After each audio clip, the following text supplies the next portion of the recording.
laa te gëmuma leneen lu dul Sénégal ak Afrique yàlla def na dama teel a dox dem ci réew yu bëri ci àdduna bi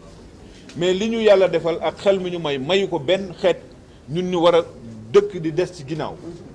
dama bëgg ñun ñëpp ñu ànd un pays avec 84 ministres ñu jël leen wàññi leen yóbbu leen 15 ministres nous avons 165 députés ñu indi ko 70 députés nous avons 557 communes commune bu nekk am na maire y a pas un seul quartier propre au Sénégal ku ko xam ci yéen na ma ko wax ban quartier la j'irai vérifier pour un pays de 15 millions d'habitants nous ne sommes même pas capables de rendre propre un seul quartier naka la ñuy bu ñu mënulee seetal benn diwaan benn gox ci réew mi ñun naka la ñuy développer donc loolu dafa nekk loo xam ni daf ma tiis te daf ma metti boo demee ci Brésil koo xam ni jàngul école ñu koy woowee Lula moom moo jël Brésil yóbbu ko G8 en 4 ans il a créé 16 millions d'emplois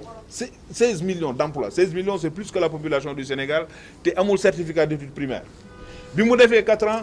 la dette du Brésil avait atteint son point d'achèvement Brésil amelatul xaalis benn réew le Brésil était devenu un pays créancier de la Banque mondiale Lula te ku jàngul école bi mu jëlee Brésil dafa soppaliku ci 4 ans mu nekk dëkk buy abal xaalis Banque mondiale am nañ pétrole tey jii on nous menace de bloquer le pétrole qui doit venir au Sénégal pour faute d'impayés soo demee ci hôpitaux yi fournisseurs yi ñi ngi bëgg a banque seen loxo parce que dañ leen amel 12 milliards boo demee ci universités yi les universités privées dañu bañ a jël étudiants yi pourquoi parce que état bi daf leen amel 12 milliards et hier yéen ñëpp seetaan ngeen vous êtes de la presse Amadou Ba ne il y a 700 milliards dans les caisses de l'État te tu n'es pas capable de payer 12 milliards à des enseignants pour qu'ils prennent en charge ay doomu réew loolu dama yaakaar ni mbir la mu doy waar nañu jóg ñun ñëpp taxaw y a pas de secret bu ñu nekk garde du corps kenn bu ñu militaire kenn bu ñu doxal kenn ci naaj bi di ko wutal signature nañu jël suñu destin en main tabax réew soxlawul jàng ñun ñi ñuy jàngal ñi ngi ci réew mi ñi may jàngal ñi ngi université ba léegi mais mënuma leen ëpp xam-xam ana Cheikh Anta Diop il est parti ana sëñ Cheikh dem na démb ku ko ëppoon xam-xam mais est-ce qu'il a changé la situation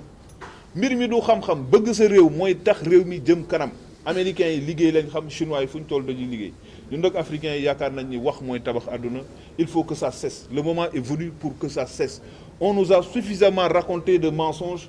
passez-moi le terme le moment est venu pour que tout cela cesse Macky Wade moo ko formé Wade ñoo ko fi jëlee bërki démb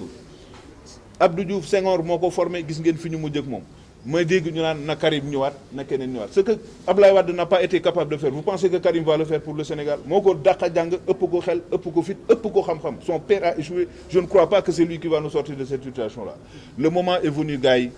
ñu joxante loxo li may wax je le dis de manière solennelle élection yi bu ñu rëccee mais